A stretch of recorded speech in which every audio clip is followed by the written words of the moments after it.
Isipin natin, halimbawa ang buhay natin ay tulad ng isang pad ng papel na ito.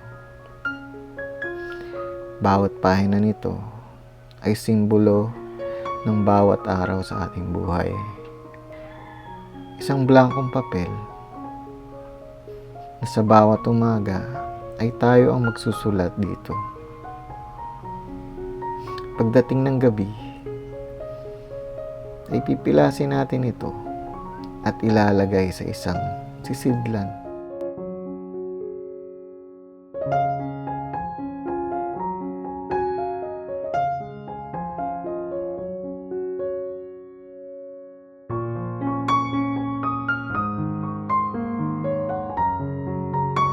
Lahat tayo ay may 24 na oras sa bawat araw. Marami ka mang ginagawa na halos kulang na ang iyong oras. O masyadong mahaba ang oras mo na ikaw ay naiinip dahil hindi mo alam ang iyong gagawin upang lumipas ang bawat araw.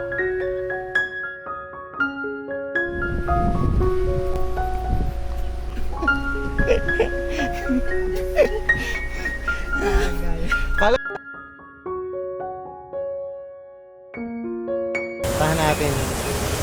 Pakita ko sa inyo.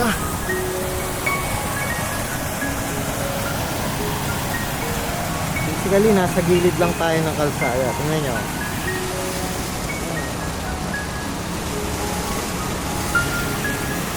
Medyo maulan ngayon.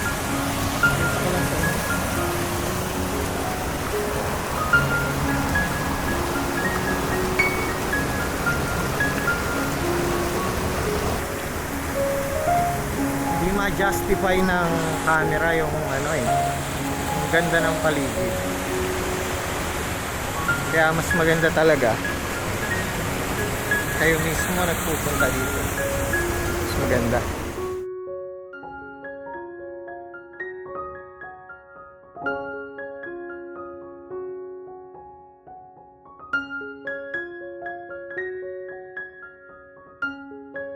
Pinakamasarap sigurong isulat sa isang pahina nito ay yung mga bagay na nagpasaya sa atin, mga bagay na nakamit natin, at yung mga bagay na talagang tumatak sa ating puso at isipan.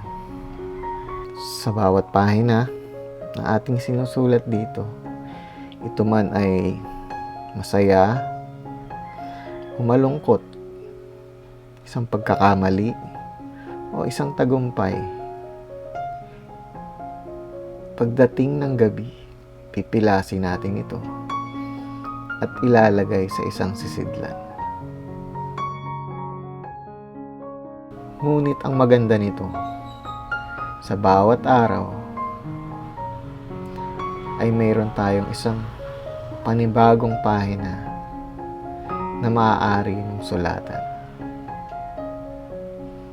Ikaw, ano ang isusulat mo sa araw na ito?